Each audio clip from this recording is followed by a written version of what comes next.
जय हिंद। स्वागत है आपका हमारे इस YouTube चैनल के ऊपर। आज मैं बात करने आया हूं पटना हाई कोर्ट के चीफ जस्टिस के बारे में बात करने। पटना हाई कोर्ट जो है वो 1916 में स्थापित हुआ था और उस वक्त ये दूसरी महिला चीफ जस्टिस बनी है पटना हाई कोर्ट के, और इनका नाम है मीनाक्षी मदन राय। 48वें मुख्य न्यायाधीश हैं और पटना उच्च न्यायालय की दूसरी महिला मुख्य न्यायाधीश है। पहली बार 2010 में बनी थी और ये 2026 में बनी है और ये दूसरा महिला मुख्य न्यायाधीश है। अब यहाँ से मीनाक्षी मदन राय जो हैं ये इसके पहले सिक्किम में थी और यहाँ के जो न्यायाधीश थे उनको ट्रांसफर कर दिया गया है कहीं और। अब आइए मैं एक एक बात इनके बारे में विस्तार से बताता हूँ। कौन है Meenakshi Madan Rai? Chief justice Patna high court की मीनाक्षी मदन राय बनी और 5 जून 2026 को उन्होंने शपथ ली।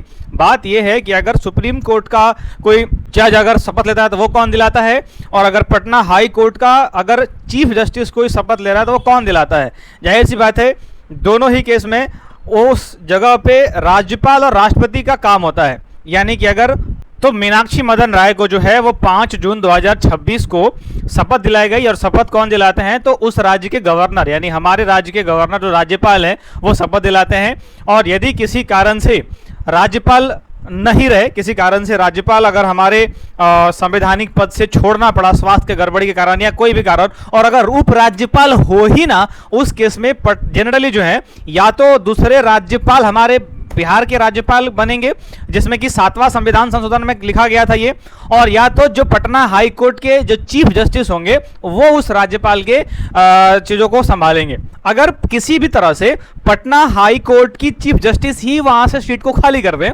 चाहे वो कोई स्वास्थ्य कारण वहां से हट जाए या कोई भी कारण से, तो जो वहां के सबसे वरिष्ठ जज होंगे, जो वरिष्ठ होंगे, वहां उनको टेम्पररी पोस्ट कर दिया जाएगा मुख्य न्यायाधीश में, और राष्ट्रपति जो है फिर से एक प्रक्रिया शुरू करेंगे ताकि एक मुख्य न्यायाधीश चूज किया जा सके। जब भी किसी हमें राज्यपाल को चूज करना होता है तो राष्ट्रपति ही चूज करते हैं। जब भी हमें किसी हाई कोर्ट के अगर चीफ जस्टिस को चूज करना होता है तो राष्ट्रपति ही चूज करते हैं। अगर मीनाक्षी मदन राय को अपना त्याग पत्र देना होगा तो वो राष्ट्रपति को ही देंगे, लेकिन अगर शपथ दिलाने की बात आएगी तो वो उस राज्य के गवर्नर देंगे। यानी हमारे बिहार के केस में हमारे बिहार के राज्यपाल जो नए नियुक्त हुए हैं हसनैन जी, वो दिलाएंगे। इस पूरी क्राइटेरिया को उम्मीद है कि आप समझते होंगे और मैं बढ़ता हूं आगे।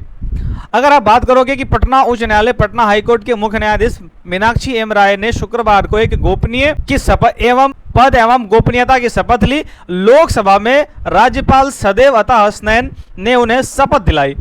शपथ दिलाने वाले कौन थे? अता हसनैन जी थे, और उन्होंने शपथ दिलाई क्योंकि वो बिहार के राज्यपाल हैं और राज्यपाल ही चीफ जस्टिस को दिलाते हैं शपथ। लेकिन नियुक्ति कौन करता है? राष्ट्रपति करते हैं। त्यागपत्र अपना चीफ जस्टिस को दे पाते हैं तो राष्ट्रपति को देते हैं। राष्ट्रपति के ही द्वारा ही दोनों का नियुक्ति होता है। और याद रखिएगा कि अगर किसी चीफ जस्टिस को राष्ट्रपति चूज किए हैं तो उनकी कार्यकाल 62 साल तक तो रहती है, लेकिन उनको अंतिम रूप से कब उस पद से हटाना है ये राष्ट्रपति का ही फैसला होता है। लेकिन किसी कारण से अगर आपको किसी मजबूरी में और किसी भी फोर्सफुल तरीके से अगर चीफ जस्टिस को टेम्पररी बनाया गया है, जैसे मान लो कि राष्ट्रपति के द्वारा चूज नहीं किया गया, किसी कारण से वो पद खाली हो गया और टेम्पररी किसी वरिष्ठ जज को अगर चीफ जस्टिस बना दिया गया, तो उनको हर हाल में 62 साल की उम्र में अपना पद को छोड़ना पड़ता है। लेकिन राष्ट्रपति द्वारा अगर किसी चीफ जस्टिस को बनाया गया है तो वो अंतिम रूप से जो है वो कौन डिसाइड करेगा, तो वो राष्ट्रपति डिसाइड करेंगे। राज्यपाल शपथ दिलाने के अलावा कुछ नहीं करते हैं। राज्यपाल को हटाने की कोई संवैधानिक प्रक्रिया नहीं है। राष्ट्रपति जब चाहे उन्हें वापस बुला सकते हैं, लेकिन आप उसके ऊपर किसी भी प्रकार का मुकदमा नहीं कर सकते हैं, और जब तक वो अपने पद पर हैं, और उनको हटाने का कोई तरीका नहीं है। उसी तरह से चीफ जस्टिस के तरीके तो हैं हटाने के, लेकिन इतने अधिक टफ प्रक्रियाएं हैं कि आज तक किसी भी चीफ जस्टिस को हटाया नहीं गया है, और चीफ जस्टिस के ऊपर में महाभियोग भी चलाया जा सकता है, लेकिन आज तक कभी ऐसा नहीं हुआ है। एक बार चला भी तो वो अंतिम रूप तक नहीं पहुंच पाया था। लोकसभा में राज्यपाल सैयद अता हसनैन ने शपथ दिलाई और शपथ ग्रहण समारोह में मुख्यमंत्री समाज चौधरी, उप मुख्यमंत्री विजय कुमार चौधरी, मंत्री श्रवण कुमार और पूर्व राज्यपाल गंगा प्रसाद भी उपस्थित रहे हैं।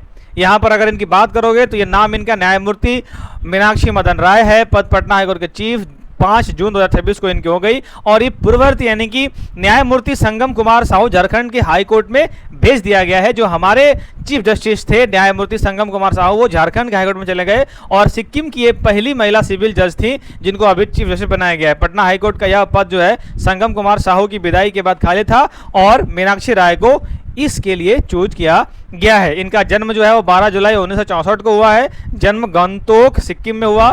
पिता मदन मोहन रसैली सिक्किम सरकार के पूर्व गृह सचिव और रवि माल रसैली पूर्व स्कूल शिक्षक इनकी माताजी थी और सिक्किम की बेटी हैं, वहाँ पे नाम एडजेक्ट मिट रहा है। सिक्किम में सिविल जज बनने की पहली महिला। उसी वर्ष उन्हें सिक्किम न्यायिक सेवा में न्यायिक दंडाधिकार प्रथम श्रेणी या सिविल जज नियुक्त किया गया है और इस उपलब्धि के साथ वह पद पर पहुंचने वाली सिक्किम की पहला महिला बनी है।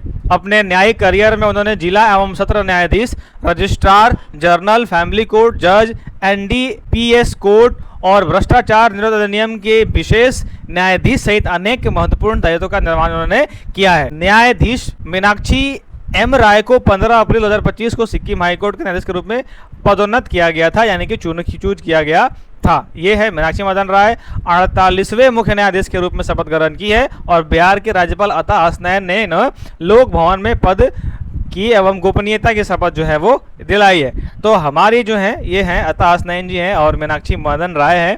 दोनों की तस्वीर आप देख सकते हैं। इनकी जो है पूरी स्कूल शिक्षा जो रही है वो सिक्किम में रही है और स्नातक लेडी श्री राम कॉलेज दिल्ली राजनीतिक शास्त्र में रही है। कानून की degree campus law centre Delhi विश्वविद्यालय और बार 1990 में एसोसिएशन ऑफ दिल्ली में रहा है। इनके बारे में थोड़ा और जानोगे तो 1990 में जो सिक्किम की पहली मुख्य न्यायाधीश मजिस्ट्रेट प्रथम बनी है और मुख्य न्यायाधीश जो है वो मजिस्ट्रेट जिला और सत्र न्यायाधीश बनी है। सिक्किम हाईकोर्ट के रजिस्ट्रार जनरल भी रही हैं ये और सिक्किम हाईकोर्ट के कार्यवाहक चीफ जस्टिस जो है 18, 19, 21 और 25 रही हैं। 15 अप्रैल 2015 को सिक्किम हाईकोर्ट के पीठ में पदोन्नत सिक्किम की पहला जस्टिस और 5 जून में पटना हाईकोर्ट की चीफ जस्टिस बनी है। कुछ ऐतिहासिक बात ले लो, जैसे सिक्किम हाईकोर्ट की पहली महिला जज, पटना की पहली महिला चीफ जस्टिस, पटना हाईकोर्ट की दूसरी महिला चीफ जस्टिस, पूर्वोत्तर भारत में किसी भी हाईकोर्ट के चीफ जस्टिस बनने वाली पहली महिला और दिल्ली हाईकोर्ट के सुप्रीम कोर्ट में एडवोकेट ऑन रिकॉर्ड तहत का अभ्यास। इनका महत्व अपने आप में बहुत बड़ा है और इन्होंने अपनी भूमिका अच्छे से निभाई है। हालांकि आप जो है इन सबको देखने के बाद आप क्या विचार आया आपके अंदर, एक बार मुझे कमेंट आउट जरूर करिएगा।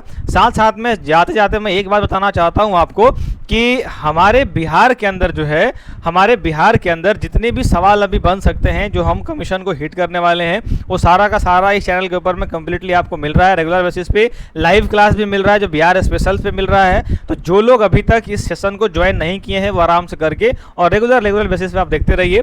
इस वीडियो को आपने यहाँ तक देखे, मुझे भी बहुत अच्छा लगा। अगर आपने यहाँ तक देखा है तो आप मेरे लिए बहुत बहुत बहुत इंपॉर्टेंट हैं। आप कमेंट में जय हिंद जरूर लिखिएगा। बाकी मैं आपसे नेक्स्ट टॉपिक में नेक्स्ट बार में मिलता हूँ किसी अलग टॉपिक पे। यहाँ तक इस वीडियो को देखने के लिए आपका बहुत बहुत धन्यवाद।